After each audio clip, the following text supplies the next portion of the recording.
just introduce yourself, my bro. Well, Chris, some call me Frenchy, but I'm the French Touché. Yeah, the French brought me, the French Touché. Born in Paris, born and raised in Paris, from a Congolese heritage. As they say, that's last apology for us, isn't it? So yeah, that's me. Should I disclose my age? No, we don't need to go to there. Why not, man? Why not? Well, let's say I'm on my 30s, isn't it? Cool.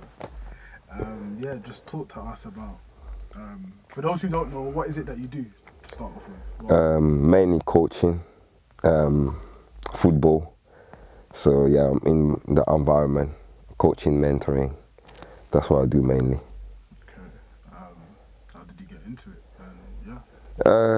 Coaching, that's a long time ago. So say if I'm on my 30s and I'm towards the end of that 30s, yeah, without disclosing the age. I started coaching when I was 16. So whilst I was still playing, and I was like in my local town. Loud, you know.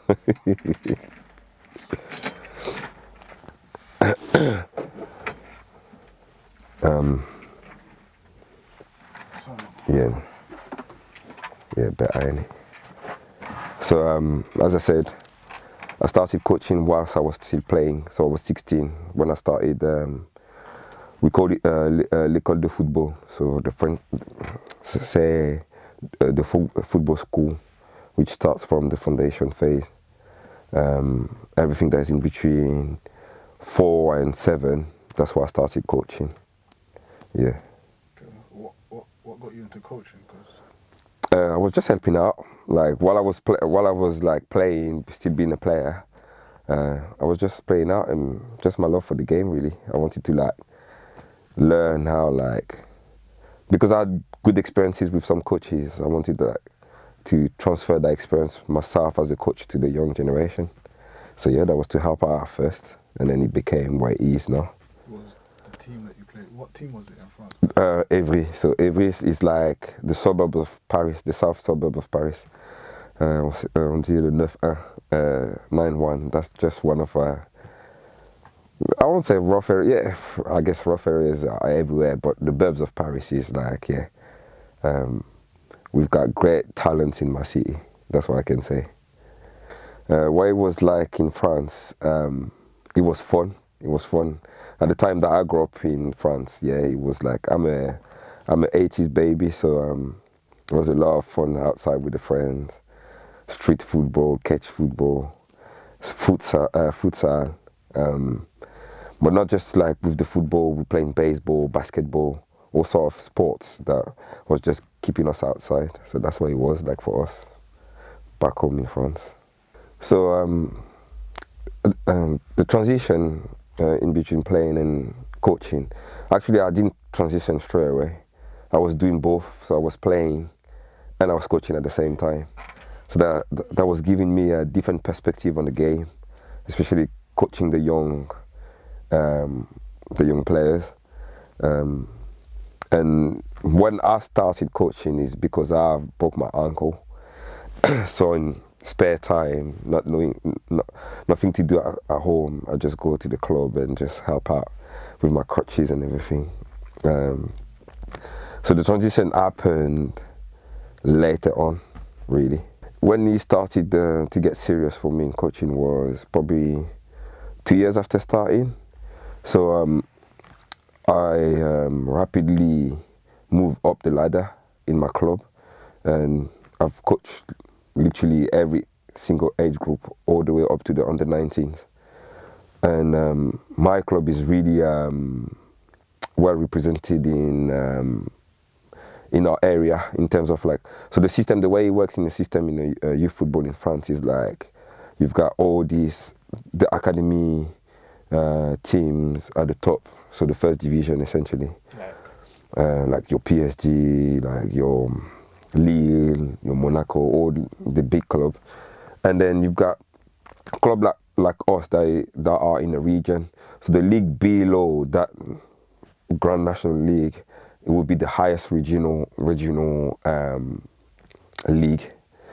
Say if you win that highest regional league, you get promoted to the national, so then you go and play the PSG and stuff. So we was competing in that league just below the nationals. What team was this? That's my local club. What's the team name? Avery. Oh, okay. Avery. So my team Avery, like I said before, like my local club. And so me going all the way through all the age groups at that level is also because I played myself at that level. So at the time, my friend that was running the under 13 asked me to become his assistant, just to come and share my experience. Like, I wasn't even qualified at the time. I was just doing it off the back of what I've learned myself as a player. And secondly, what has pushed me to move from France to the UK, that was a couple of years ago. So say I've coached from my 16 all the way up to my 27th. I moved in the UK when I was 28. So yeah, about 10 and a half years ago. And the reason why I've moved was actually because we had special talent that I was coaching at the time in my under-19s team that was actually playing for our first team. So our first team was playing what is the equivalent of National League here. Okay. So the boy was 16 playing men's football. What's his name? Daisy, may you rest in peace. So he was the reason why I moved at first. What happened is that when I moved, well, a week before I moved to the UK, Daisy passed away. May you rest in peace, innit? Do you mind going into... Yeah, so what happened, that was during the game. That's how crazy it was. So he basically collapsed on the pitch. And at the time, nobody was trained for sudden cardiac arrest. I was personally away because I was moving. I was on a holiday just before moving to the UK. So yeah, they've tried. It didn't happen. He passed away. What was this? What game? That was a league game. That was a league game for the first team, and yeah, tragically, he just like passed away. We don't know what's the cause apart from being a cardiac arrest, really. What team was he playing for? And what... Our local team. Our local team. He was playing for our club, the first team in our club. Yeah, yeah. Okay. So everything I'm talking about is by my local team back home, my local club. Keep mentioning it because the viewers, maybe they'll forget what Yeah. Always mention the name, innit? So, but you guys probably know about Niska. Niska is from Avery. Matuidi Shao, he's done all the music like about footballers and that. So yeah, it was a massive loss for the whole city, to be fair, because he was loved by everyone, literally. He was that guy that was like a brute force on the outside, but he was like a teddy bear on the inside, taking care of his mom and his sister. He was working with the council. He was playing at the same time, as well as going to school. So yeah, he was like kind of like he was a pillar in the community, really. So his loss was yeah, it is a massive loss to this day, to be fair. But yeah, that's was the reason why I moved in the first place. So because he passed away, you thought you wanted to move on? No, in fact, you know what? When he passed away, I was like, there's no point for me to move now, because the whole reason for me to move was to help him. So when I've now arrived in the UK, help him in what way? To move from France to the UK. Right. Because 16 playing first team, definitely you can come in England and play highest level. You wanted to both of you come here, so he... No, not me first. Yeah, me first to come establish myself in the country with the system and everything. And the idea was like, okay, when I'm established as a coach, I can get it's always the idea in it, and there's a big gap in between your ideas and the reality. But that didn't happen anyway.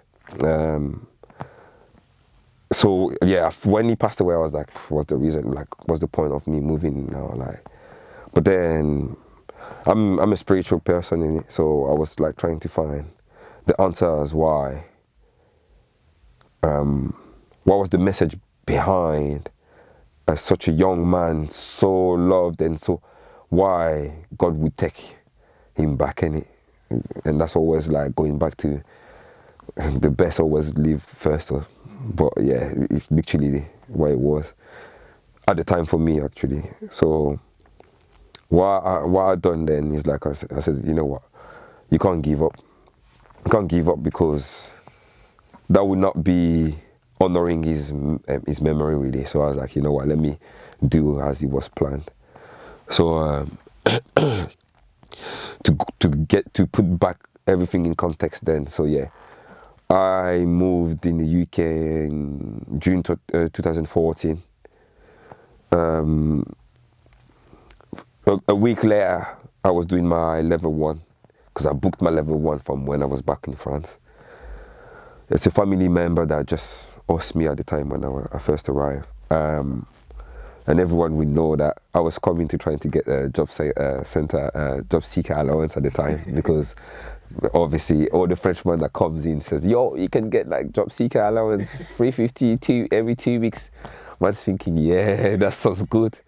But the thing is, like, when you arrive in the country, you got to wait 3 months before you can actually apply for it.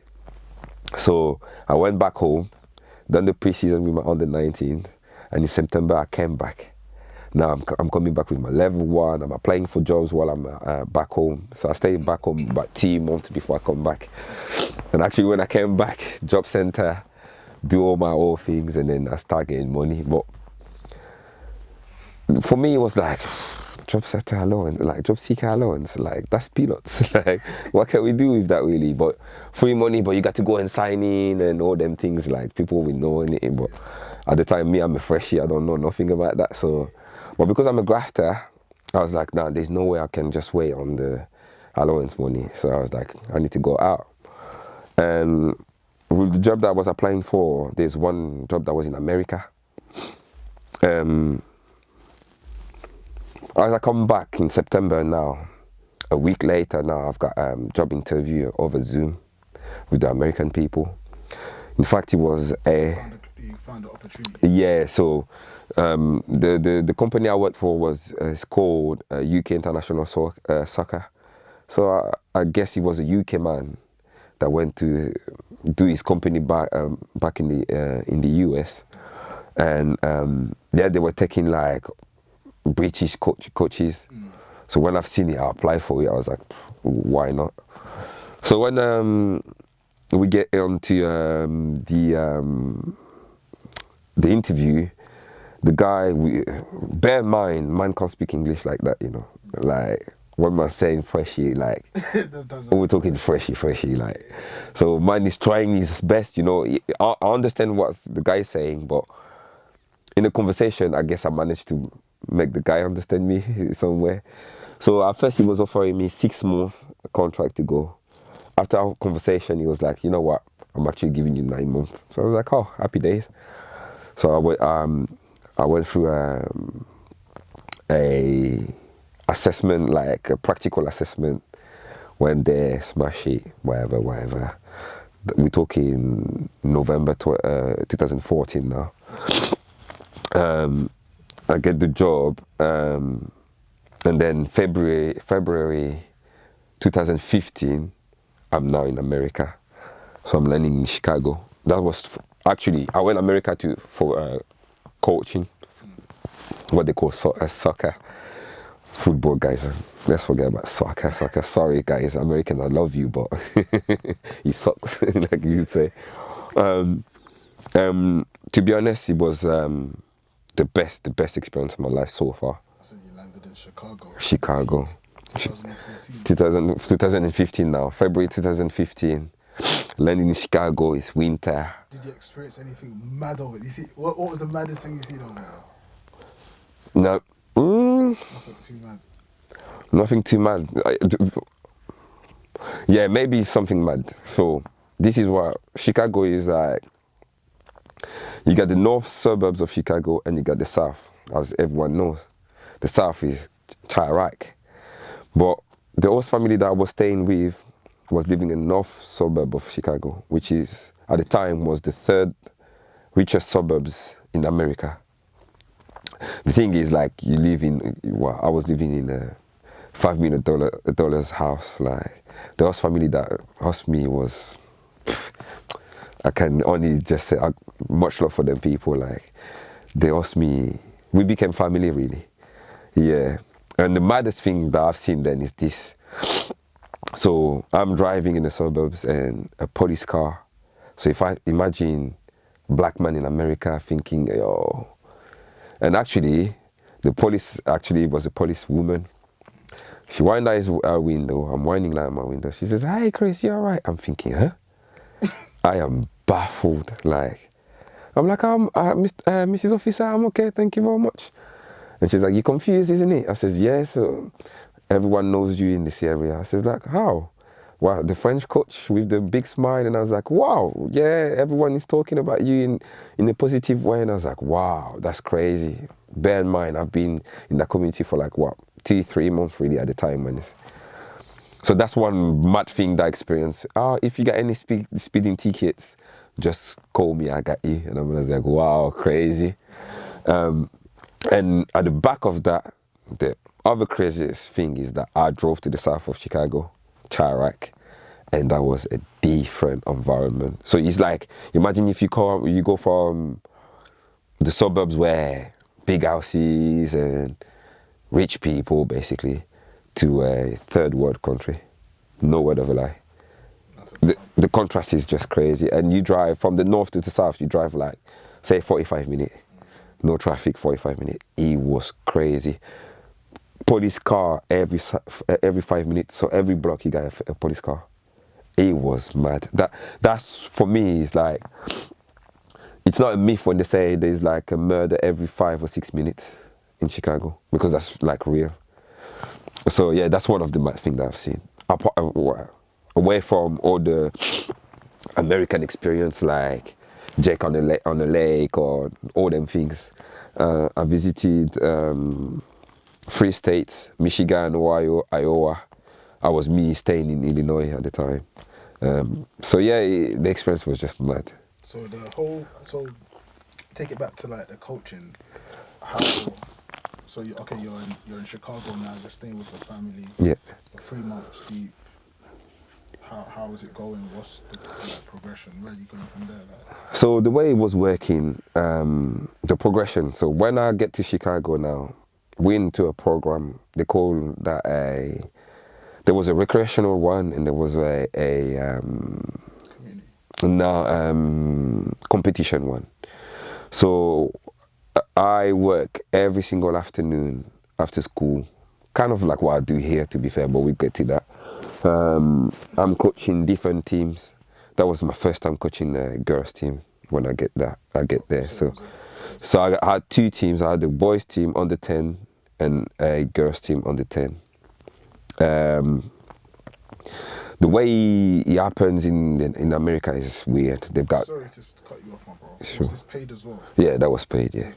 So at the time I was like probably on the lowest pay, whatever. But money wasn't a thing, because you get to live with a host family. They provide everything for you. You haven't got no expenses really. So it's kind of free money if you're smart about it. So yeah, I was doing about 10 to 12 hours a week of coaching at the time. I was doing some refereeing as well on the weekend to help out with the. So it was a community thing, right, around that suburbs, right. So when we enter my girls team into the league, that was the first time they were doing a competitive. They were playing a competitive environment. That was so. What's the word I'm looking for? Yeah, it was different, but it was fulfilling. So what I'm saying is, what I said it was my best experience so far in terms of coaching, is that Americans, when it comes to sports, they're just freaks, right? And also, think about it, soccer, football, not being their first sports over there, when you come from Europe, you are the expert, and they make you feel like you're the expert. So after every single training session, players come to you, thank you, coach. And that was foreign for me because what are you thanking me for? Like, but the respect is crazy, and the work ethic is mad. We're talking under 10s girls, so they're all 9 years old, coming on time, always listening. There's no like misbehaving. Bear in mind they're 9 years old, but they're already programmed to perform. It's crazy. So with that team, so the way it works in America, you've got the fall season, you got the spring season. In between that, you got the summer. So the fall season come before spring, summer, fall. So when I'm landing there in February, our league starts from March and finish in June, right? With that under 10 team, and that's what they do. They do the regular season to qualify to the playoff and then get to the playoff. Well, we finish undefeated on that team, on that season with that team. We won everything, we mashed everyone. Best defense, best attack. Like, it was just crazy. Like, even like winning with that under 10 team girls, it was just mad. So they see what I've done with that now. They decided to build a club based on that program. So now they're giving me that same under 10 team moving up to under 12. So they're going to play an age up now. And they gave me an under 13 boys team that was competing in an under 14 league. Bear in mind, them boys never played. That's my second season now. Because on the first season, I've done my season. So I've done the fall, I went summer, and in the summer, that's why you travel state to state. So driving, you're doing a week camp, it's just crazy. Like, yo, I recommend everyone that is in the start of their coaching career to go and experience it. Whether it's America, whether it's the Middle East, whether it's like, go experience football somewhere else, because that's going to open your perspective in a different way. What do you think is the main difference? Sorry. The passion. In different. The infrastructures are different. The application to details is different. Obviously, Americans are probably the best in terms of strength and conditioning, and that alone shapes everything else for every single sport that you're going to practice over there. So yeah, the discipline is just different and Americans love to push the limit. Competitive, yeah. Like their plan is trying to be one of the three best league in the world, and I think their plan was over like 20 years. And I'm talking that I've been coming back 10 years ago. And well, we've seen with the like of Messi going there, and like some young players now going to the MLS. You can see like that they actually trying to close the gap with Europe, really. So yeah, on my second season, I've got the same on the girls team. This time we go through the playoff. We lost in the final, which was great achievement still, because they're playing the age up and they're still like performing. So credit to them guys.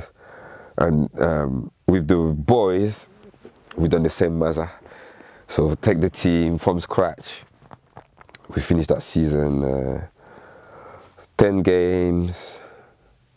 I think it was 27 goals scored, 4 goals conceded, 9 wins, 1 loss. Yeah, it was just smashy as well. Like, and then what I found out is like, okay, after that second season, obviously I'm far from my parents, my family, and all that. So I'm thinking, do I want to carry on in America, being far from my family, and like still being on that coaching journey? Because the idea after that is like to trying to go and coach in high school, from high school then coach in college. What did you want? Essentially, me, I wanted to come back from close to my family. But if I did stay in America, I would have followed the ladder. Okay. So going from travel clubs to high school to college. But I'm talking in terms of your career, like coaching career back then. What was the goal? My B license. So as well as me coming back to Europe to be close to my family, I was coming to get my B license with the aim of going back to America. What's a B license for those? So B license, as a coach, we give you coaching badges. So in the UK, for instance, you start level 1, you start from level 1, FA level 1, FA level 2, FA level 3, which is the UFA B license, FA level 4, which is the UFA A license, and FA level 5, which is the UFA Pro license. So to explain, for example, level 1 will give you access to everything that is like foundation was like. Level 2 will give you a more advanced. The level 2 is now UFAC license, by the way. UFAB, you can coach up until like first team step 3. And UFA now you can start coaching pro all the way up to National League. And then pro license football league, basically. Donc Premier League, Championship, League 1, League 2, Champions League, everything international. So yeah, my thing was I was in America with the level 2. I also passed my badges in America, so I've got the equivalent of the C license in America. Came back to get my B license, again with the aim of going back out there, so I could like go now to the next level, high school. So like with soccer, it's pretty much like basketball. So you see everyone that watch all these American shows about high school basketball and stuff, it's exactly the same thing. Literally like. In what sense? What do you mean? You see the whole like the whole landscape of like when you in high school you got the star player with the whole things like and all the pom-pom girls and stuff. So it happens for basketball, but it happens for baseball, it happens for soccer, it happens for every single sport. They market it well in the sport. That's it. And like, so for me it was like, let me go do that.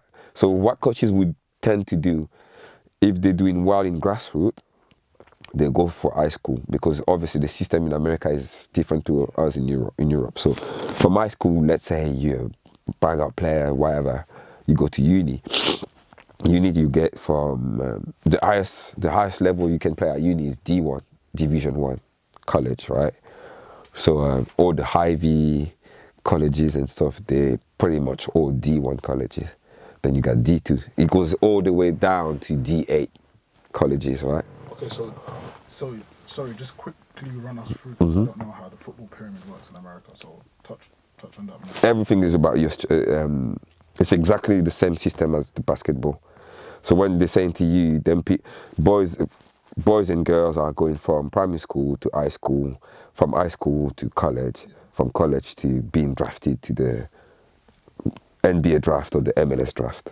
So that's how it works. So is there non-league? There's the non-league, but it's not like, it's not as structured as it is for us. So you can't compare, there's no comparison with the American system and the European system, really. So yeah, it's more intricate in terms of like how they run their things, because they don't want to be us, basically. That's, if I said us, as in us European people, isn't it? So is there a way to be cold in America? Yeah. He doesn't go through like the because I know definitely education. There's a way if you want to skip. So like I was watching Kobe documentary. Kobe decided to skip college to go straight to the NBA. So it can happen the same for a football player over there. You can skip going college and try to enter the draft for the MLS straight away. And how possible is that? Well, the examples are not as, there's not that much of example right now that I can in the back of my head. No, because even Pulisic gone through uni and then he's come. Now pretty much like the best route is to go school, and because the advantage with it is like you get education. When you get education in America, and especially in the big uni, remember, okay, for the one that don't know, you can get a scholarship. That's the whole point of like using your talent to get a scholarship. So the best players are there will get full ride. When they say full ride, it's a full scholarship, meaning your accommodation is sorted, your school fees are sorted, everything is sorted. The only thing you got to do is to perform on the pitch and perform at school. You do that, you increase your chances to enter the draft in the MLS, basically. So me personally, the way I was seeing it, I wanted to go step by step. Being the best coach at grassroots level, as in best coach, as in having as much as success as you can, developing players through that, because another difference in America is that competition. There's no, we play for, what's the word they're saying here now? Equal time for fair, blah, blah, blah. Sorry, it's controversial what I'm going to say, but from young to whatever, it's all about competition. And that reminds me of France in that way. Because here they will say, oh, well done, at least you participated. Listen, there is the recreational setup for the person that is only here to participate. There's the competition set up for the one that want to compete.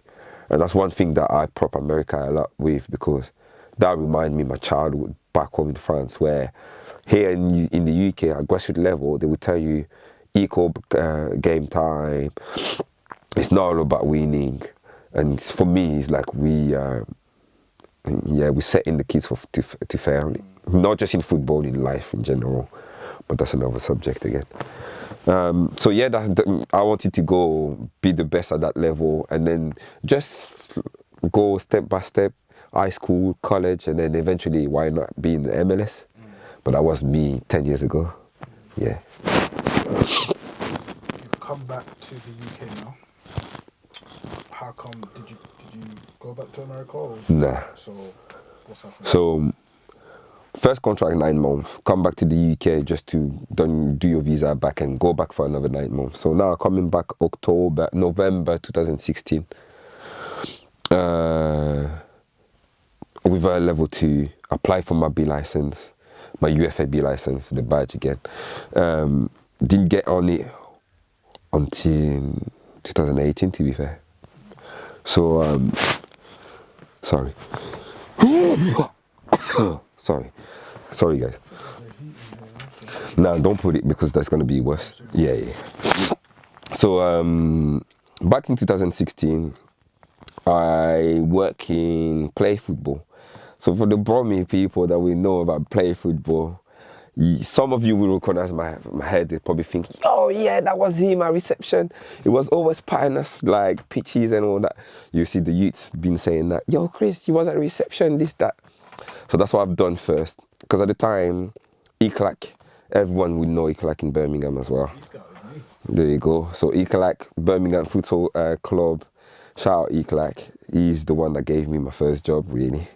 What I was doing at the time, I was doing reception, but I was doing also refereeing the futsal game, as well as doing sessions.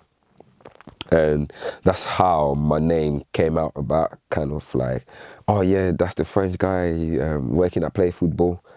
And to be fair, I started my first one-to-ones at Play Football.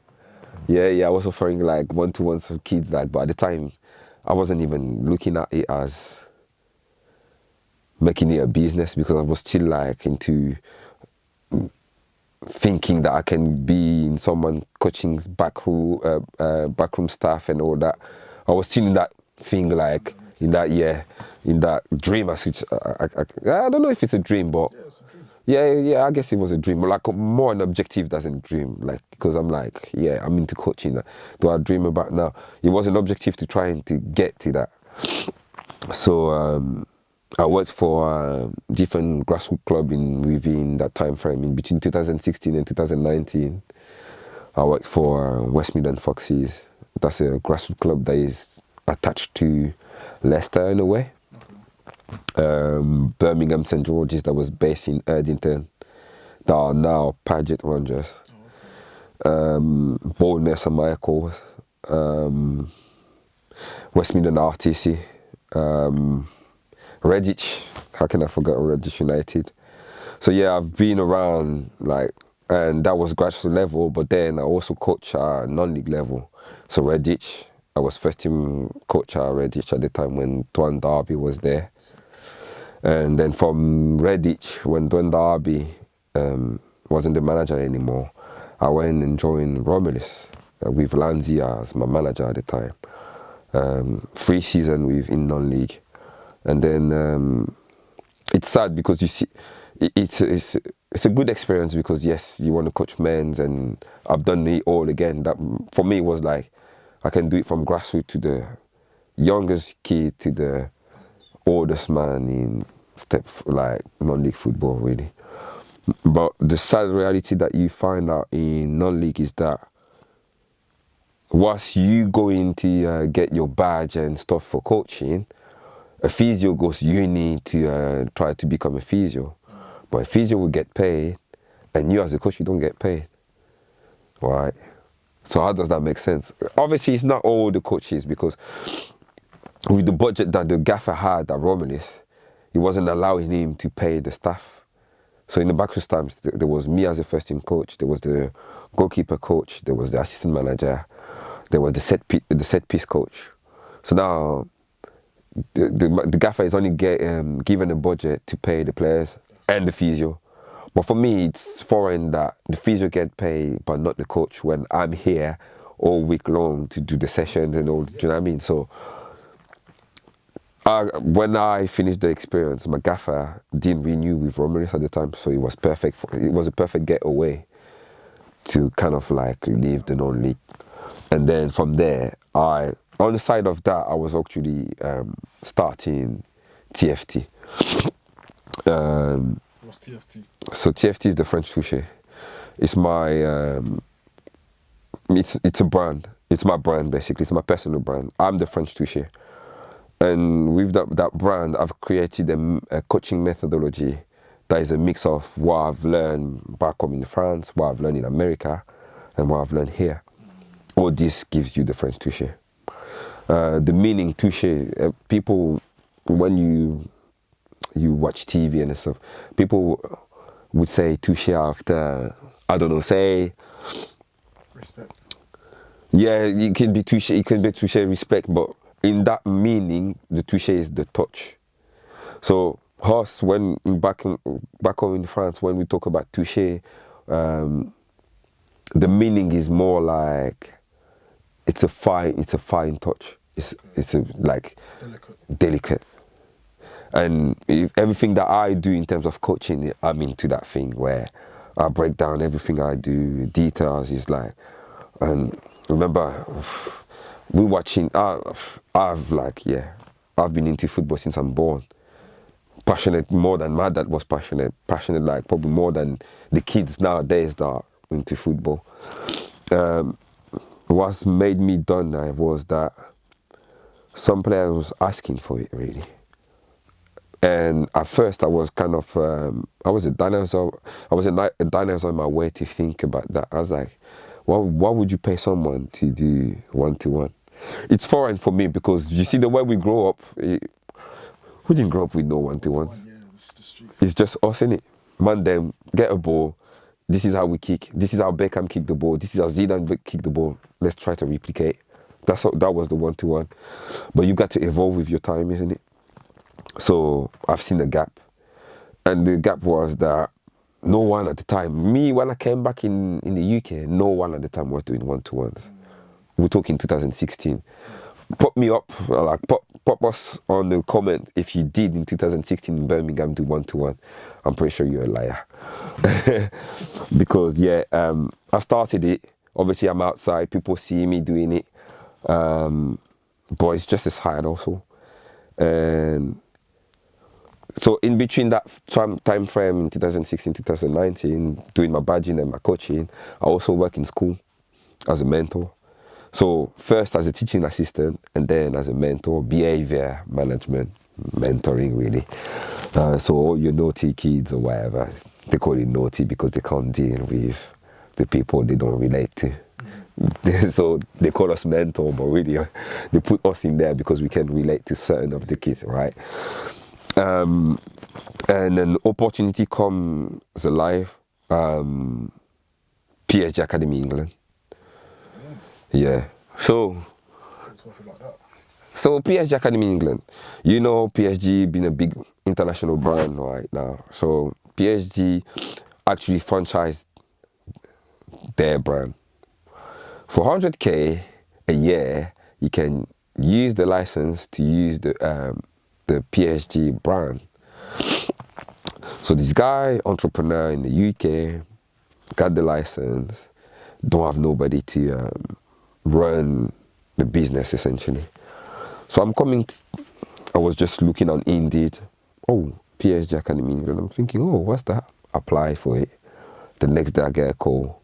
The same day I get the job. Okay, cool. I started as a. The company was at the time it was the. Remind them who? What club? PSG. Yeah. So Paris Saint-Germain. Yeah. My boyhood club. I'm thinking, nah, that's crazy to me. Oh, you support PSG? Yeah, I support PSG since I'm. So what happened is when I was young, playing for my local club, you see at half time they doing the shootout. Maybe they don't do it in England, but us in France, we've got our team against another team. You start from the middle of the pitch, you drive, and you drive 1v1 against the keeper. So I've done that 2 years in a row at the Parc des Princes, PSG Marseille. So you can't do better than that. And I scored as well. So scored, play on the Parc des Princes, scored. The crowd is like, yeah, you crazy at the time. We're talking 12, 13. And then after that, we watch a game. No, I'm 13, I'm 13, yeah. So experience is crazy, yeah, PSG. Die hard PSG now. So when that job comes along, I'm thinking, oh. So the guy explained to me that he doesn't know nothing about football in terms, he's a football supporter, but he's not a coach, he's an entrepreneur, he's got money, he wants to do that. So I'm saying, yo, you've got your ambassador here. I'm the French Touché. Well, at the time I'm the French Touché, but I'm a PSG ambassador really. So give me the job. I've done a couple of schools because the way we started is like we was going after school club, and that's what we kind of like use the PSG methodology doing football session in schools. Then COVID hit, so we can't work for, what was it, a year and a half, 2 years. And then when we come back from COVID, he's saying like, okay, we need to restart this. But now, forget about being the regional head coach. I want you to be the technical director. Big. So me saying technical director, that means that I get to design all the programs, all the things, like putting everything together to make this work, isn't it? Big piece. To be fair, it wasn't even that big piece, you know. So what it is was, I was getting paid up to 2 bags a month, really. But I was doing doggies though. So I've got to travel there. Obviously expenses are paid for and everything, but it's a lot. It's a lot for not much work really. So I've designed everything. We're putting things in place. So from the time where he says to me that he wants me to be the technical director, the company that owns the license, it's his company, right? So he's giving me the technical director role into the PSG Academy, but in his company, he's giving me business development management. Okay. So I've got to bring business in basically. So I'm saying to him, yo, with that brand and with the program that I'm putting in place, I'll give you a year, 2 to make you £1 million. Because at the time, remember, we've got the license to exploit that license in England and in Wales. Oh, okay. But he had to pay another 100k if he wants to exploit Ireland and Scotland. Okay. So I'm saying, if you do that, 100k definitely getting you 100k plus with everything that I'm designing. But I guarantee you, I'll make you make £1 million in the next 2 years. I was ambitious. I knew what I was going to do. I knew exactly what I was going to do, but I was using my French experience as a coach, obviously, me being a PSG fan, me growing up with PSG. So when I'm going out there and talking to kids and parents and stuff that identify themselves to a Frenchman, oh, you actually came from France to run a company? Yeah. No, I've been living in Birmingham, but oh, your accent is so, do you know what I mean? But you play with that, right? But what happened, I didn't protect myself enough. What happened is that that entrepreneur, I guess it's not personal, it's only business, isn't it? But he got rid of me. So I didn't copyright nothing. I gave him all the programs I've done, and he's find something. It does, to this day, it still don't make sense to me. Like, he just wanted to get rid of me. No reason. The reason is that now, thank you very much. You gave me the blueprint. You gave me this. I don't need you now. It's just a system to put in place, right? And just change the man in thing. So at the time, I took it to heart, and then with time and with like, as I said, I'm spiritual. So like, it's like you can't have a bad heart towards this. You've got to take that as a lesson. So I took it as a lesson, and I'm thinking, yes, PSG is a big brand, but how about I'm a big brand myself too? Because yes, PSG was the big brand, but it was the energy that I was putting into it and how I was selling it that was making even PSG be what they are now. I was representing the brand really. So I'm thinking, wow, I'm a brand myself. Because when I'm coaching them kids, they don't see they don't see the technical director Chris, they see Chris. So after that PSG experience, I stopped coaching for about 9 months. Went into like, I won't say depression, but I was in a bad spirit, like I was in a bad mind thing. Like, people that know where we come from, we've got dark ideas that goes through running. I want to do this, I want to do that, but we got to think. We said that the other day. We got to think about more corporate and coming out, not being a product of our environment by reacting a certain way or reacting the way they want us to react. Really. So I took coaching off, no football, no nothing. Get back to it with the aim of like, that's it. Let me concentrate on my company. At the time, I was doing like some delivery job. Like, I was just getting by to get money, really. And I said, no, I need to gamble on myself. I said gamble, and it's not gambling because we don't gamble. Like, right, we don't gamble. It's haram. No, I'm investing on myself. That's the right word to say. Equipment, car, blah blah blah. Everything for me to be able to deliver one-to-one sessions. What year is this now? Now that's 2020. So 2019, I registered my company, but it's dormant. I'm not doing nothing. 2022 now, I drop everything and I'm concentrating on my business. So we're talking now. We're on the 3rd year. So we're on the 3rd year being full-time coaching, really. So when I'm saying I've dropped everything, is like I don't work for no school no more. I'm only solely focused on my company. So January 2022, I started with 2 players, and so for you to see the growth now, January 2025, I started with 4 coaches. So for the analogy, for you to understand what I'm trying to say is this. I had 2 players by myself, coaching 2 players.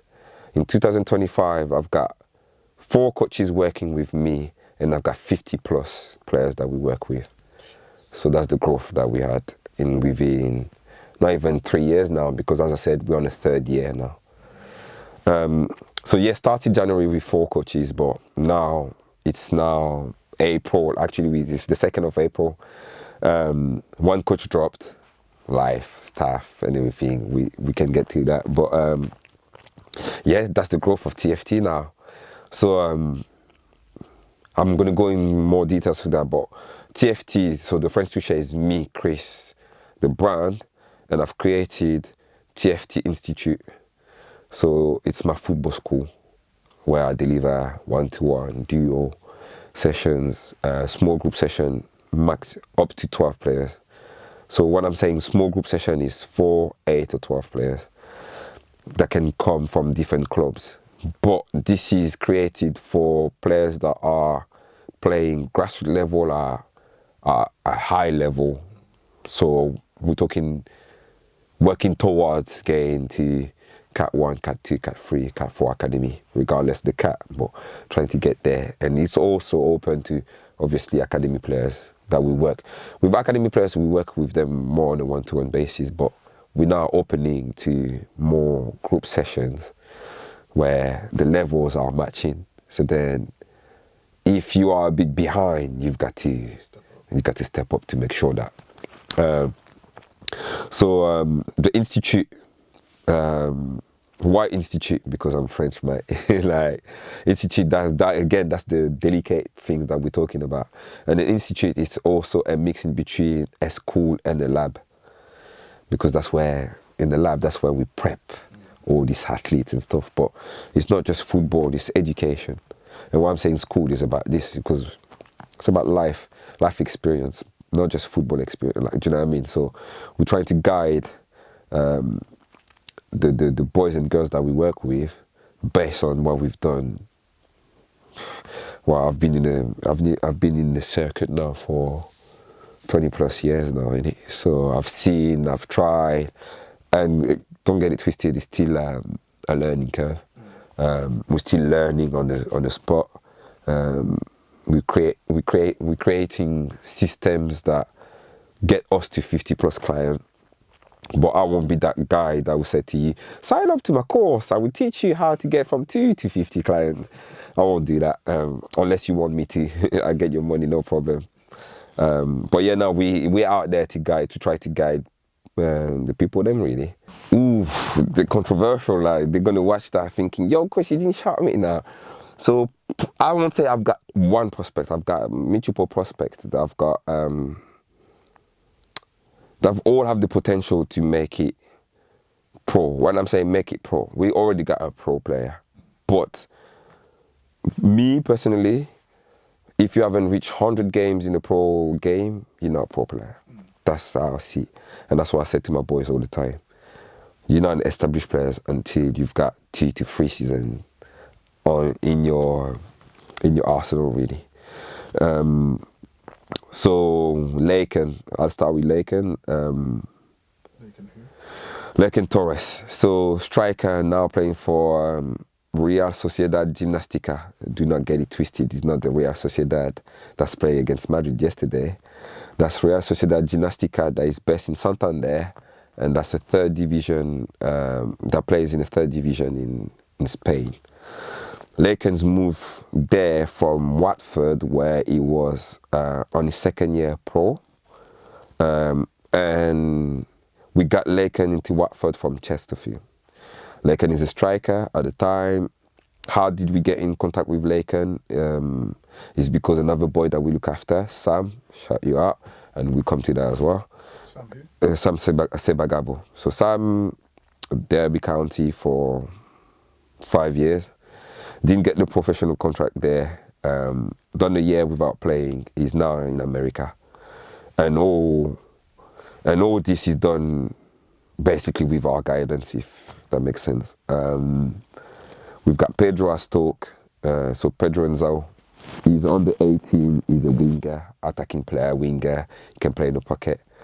I've been working with Pedro for 4 or 5 years now. Laken about 3-4 years, Sam 5-6, and we've recently had Arnold plays for Shrewsbury Town. He's on scholarship there. He's a friend of Pedro, so it's crazy because the network was the way we got to Laken is through Sam, the way we got through Arnold is through Pedro Bredgens, and with that, Kyrell is now in Portugal. Getting ready. Carl Whitley. So Kyrell was at Lincoln, didn't get the pro over there. Same thing, a year without playing. Now he's in Portugal trying to make it out there. So he's getting ready for the summer window. CK, so Chris Condokolo, he's from Chesterfield, same age as, not same age as Laken, but playing with Laken at the time. So when we moved Laken from Chesterfield to Watford, Chris was going to Aberdeen, but we wasn't looking at after Chris at the time. So when Aberdeen didn't offer Chris a pro, Chris approached us to help him and guide him. Chris is now playing for Chesterfield, made his debut with the first team 2-3 months ago, but he's on loan in Step 2. We find the team, I put in a comment, I'll send it to you. But he's on a dual registration, playing with the B team at Chesterfield and playing with the Step 2 team as well. He's a midfielder. He's another one that we look after. Who am I forgetting now? No, that's pretty much it at the minute. Back to Laken. Yeah. What do you want to know about Laken? So, obviously, you picked him up. What happened? So what happened was, same thing. Sam said to us, I've got a friend of mine, Laken Torres. He's a striker, Spanish passport. What? And at the time, I'm registered as an intermediary, so I can represent players. And Sam saying like he's actually really that good. He scored 53 goals this season.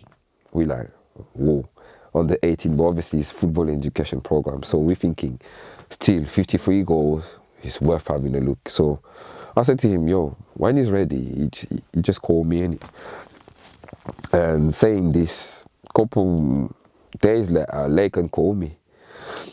Hi Chris, Sam's gave me your number. He said I can call you. Yeah, you okay? Yeah, good. I just wanted you to have. I wanted an advice from you. I said, yeah, what's going on?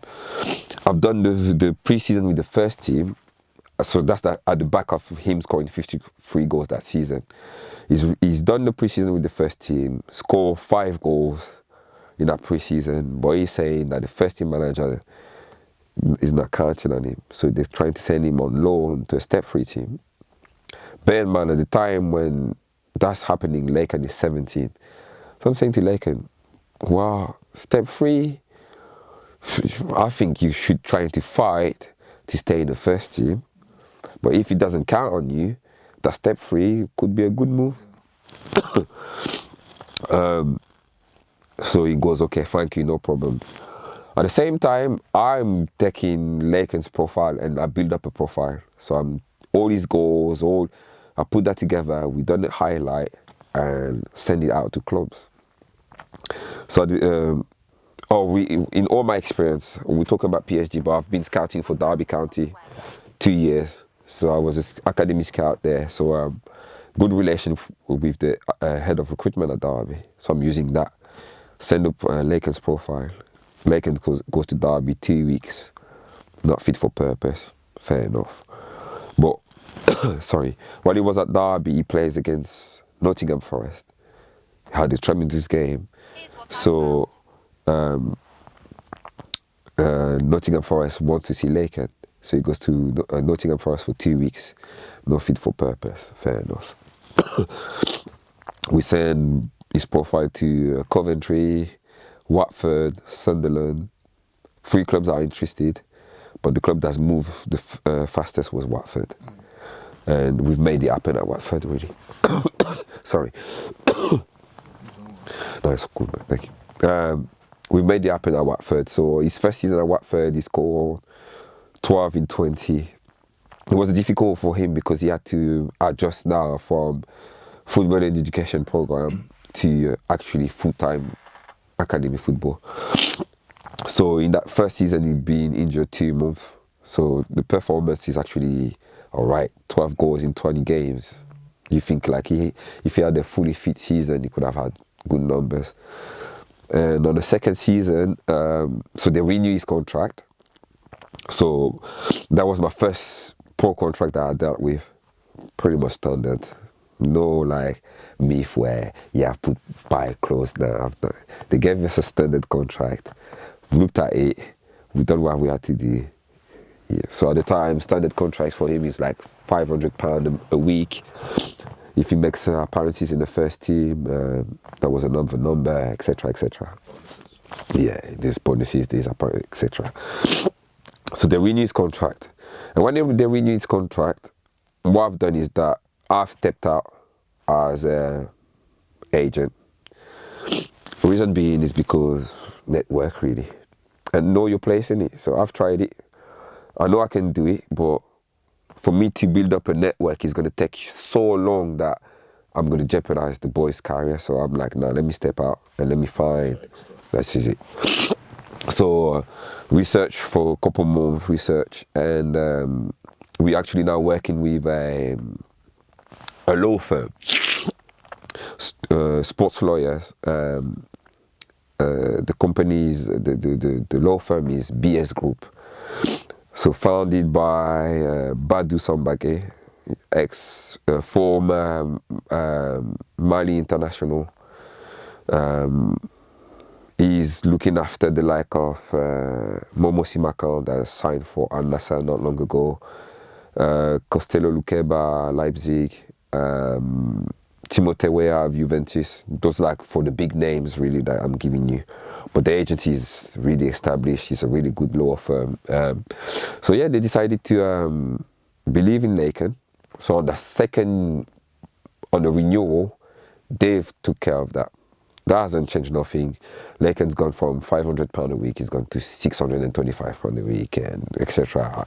Not to go into the details, but he was looked after. But like everything in life, there's politics in football and loves of politics. But to not go into details, Laken doesn't play as much, and we decided at the January window to part ways with Watford.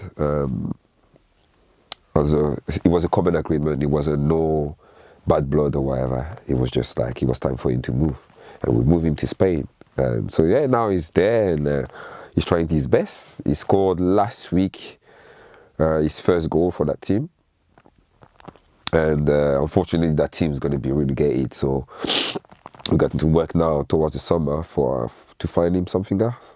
But yeah, that's probably, I would say, out of all these boys, I would say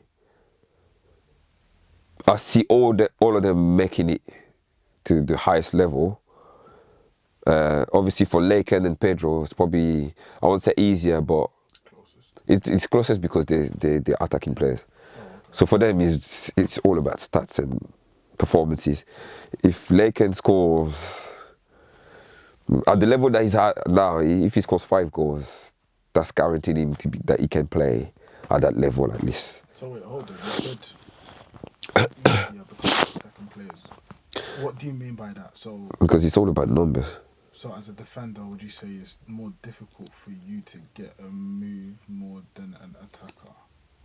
Yeah, not more difficult, but it's easier for an attacking player to shine, if that makes sense. So what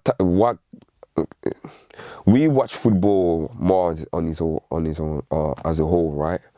But what I'm finding out, and it's not to call out nobody in England, but I grew up in a different country, right? And we've seen the problem with trying to make young players big stars straight away. So Rashford, Cole Palmer, Saka. I think England's got a tendency of like killing the young, big potential players too quick because too much big expectations straight away. All right, Sancho. Let's not get to there because Sancho, MK loves it, you know. He loves it, you know. But Sancho for me, is a prime example of what I'm talking about right now. But yeah, that's what I'm saying. It's easier because again, not easier. It's not easier. So I should change this word. I said it would be more appealing for Laken to score 15 goals and get a move. Whereas if I've got a centre back or like Sam being the centre mid, unless Sam's got a stat where he's got 10 goals, 10 assists, there's only, depending on the level you're playing at, we can't track your data like that. Agent, what I'm finding out with agents or agencies, they're only looking at players that are on a scholarship on the verge of signing the first pro contract. Agencies will not only, some of them, they are with the boy since he's 8 years old. Some of them, they just want to jump on the bandwagon when it's time for the boy to sign. But now, for a player, to go back to your question, with the player at Chesterfield, for example, that is 18, he's got to go and play men's football, regardless of the position he's playing at. What is it they're looking for? Can he compete against men's? That's what it is. Because it's easy for, okay, you've got a striker, 10 goals, 10 assists. That's a stat. Yeah. So what stats are they looking for example? No, that stat is telling you that he can compete at men's football. So if he's 18, playing step 2, scoring 10 goals, having 5 assists, he can compete at men's football. That's all they're looking at. Then they're going to go out there and looking at, what are his qualities? Can he then fit into what we've got in our club? But what about a centre-back?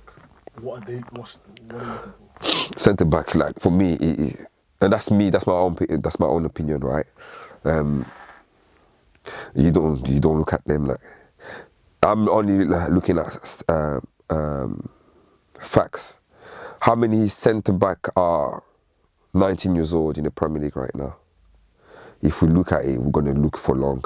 That French boy that just signed for Wolverhampton, Lenny Euro, 19, right? And we're talking about international players that are wonder kid known as in Europe, right?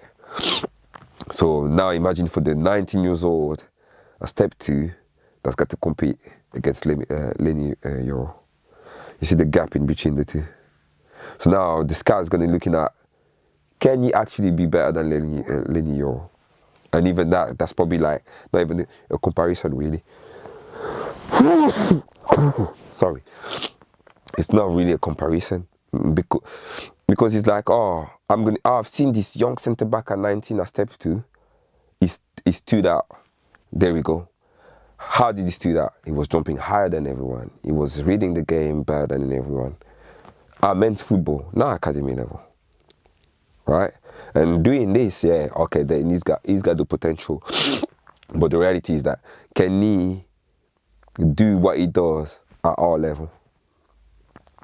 So the odds are like very, very, very like low. Now, comparison to a forward.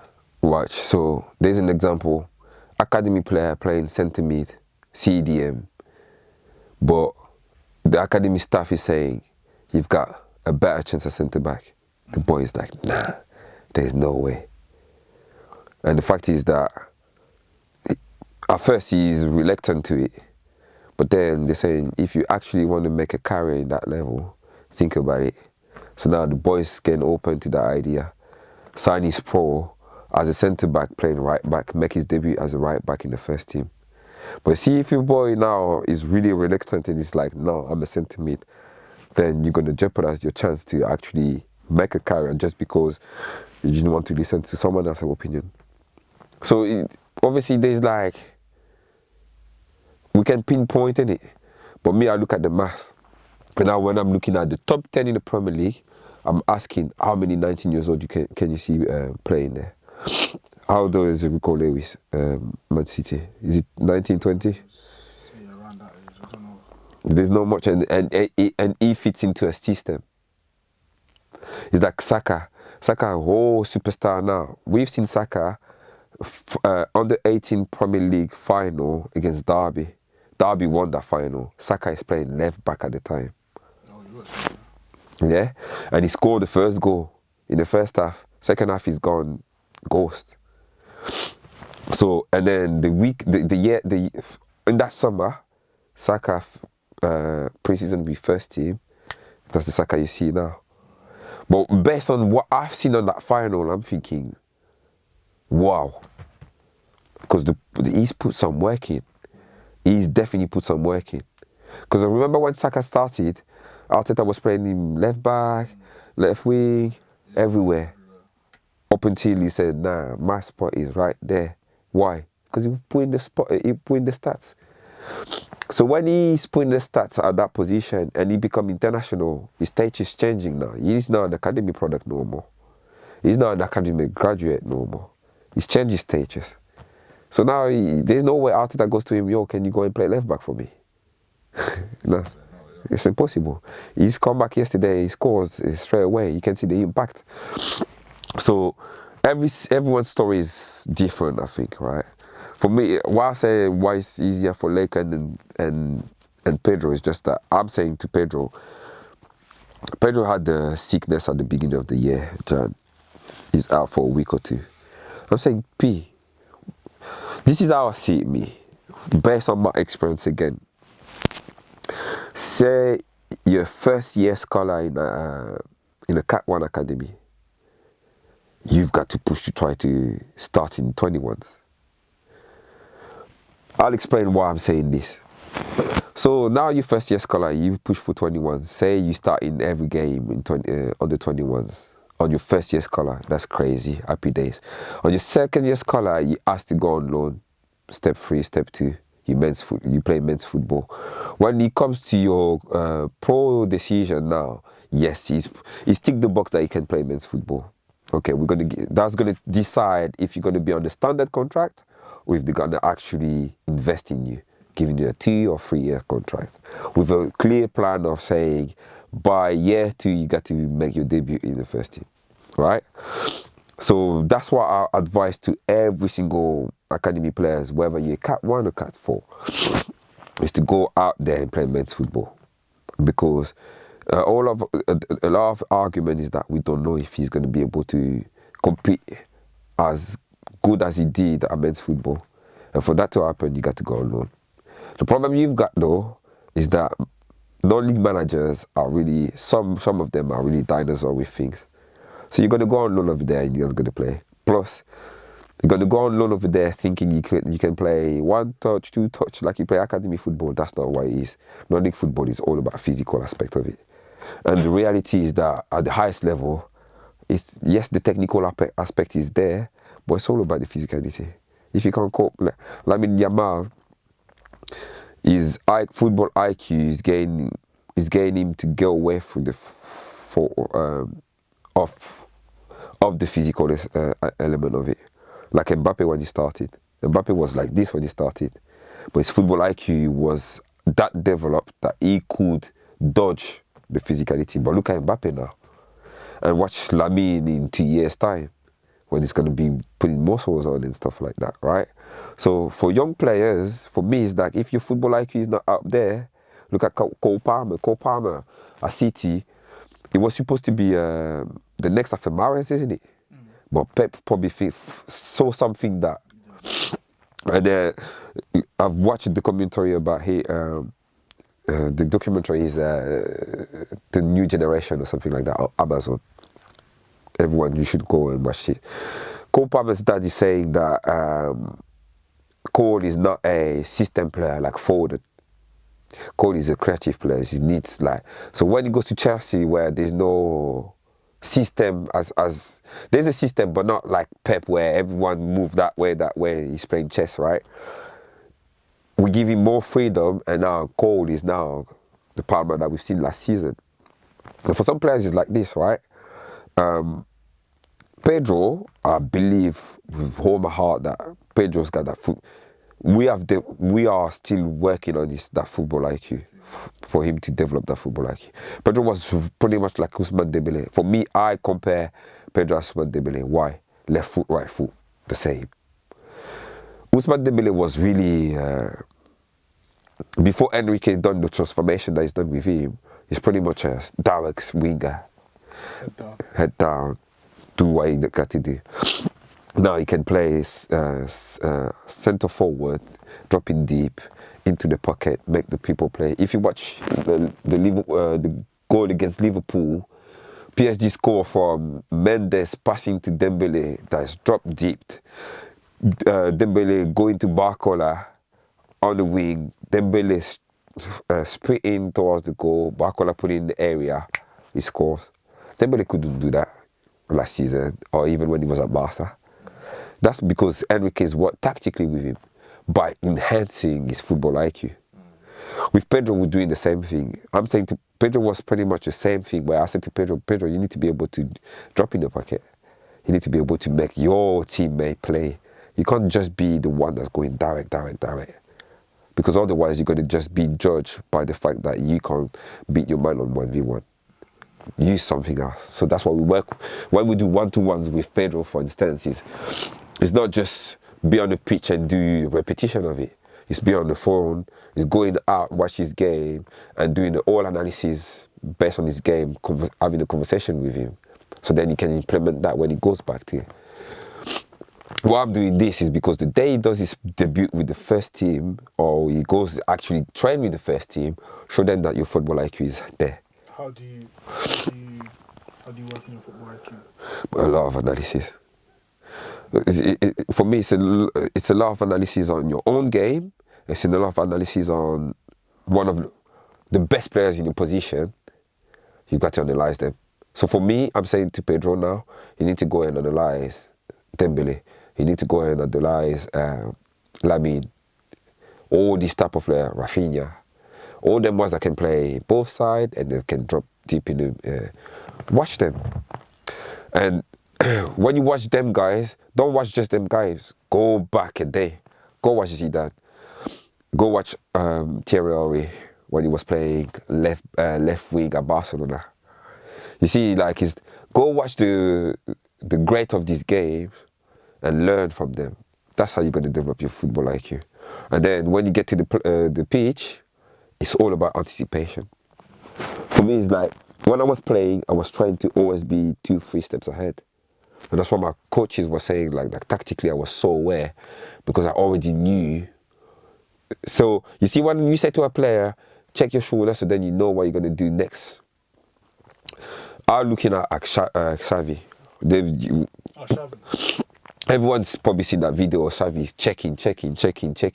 And they say before he receives the ball, he's checked like about 16 times. Why? Because when he's checking, he's not just thinking about what he's going to do next. He's painting a picture of a first option, a picture of a second option, and a picture of a third option in case of that one is not working, that one is not working. Because really, that picture that you painted has moved. By the time you get the ball, that's moved. So that's him being 2-3 steps ahead. Whereas nowadays, players just check and then that's it. They don't know what they're going to do. I see it a lot because grassroots, and when we're trying to teach them, and that's why I'm saying the way we're passionate about it is different to the grassroots. So the highest level grassroots, they will listen to that. The one that just go play because dad wants you to play in this team, we're wasting time. And the problem that we've got in England is we've got a lot of like mix of my dad used to be a player, he's made the team, so then I can play in that team. And then I can't play, I don't even want to play football, but I'm jeopardizing everyone else in the team because my dad is playing me. But I haven't asked nothing, that's my dad. We don't have that in France, for instance. We don't have the son of the coach. Well, at my time, down to my time, I'm talking 15 years ago, we didn't have that. My mum, dad never brought me to football. I was walking myself to football. Nowadays, that's one thing I've seen in England though. I've seen a lot of like, the parents are supportive when the kids, like that's amazing. But we had to make ourselves go into football. If it wasn't for us, we're not going training because mum's not going to get me to training. I've paid for you to go training. Go and walk, right? So yeah.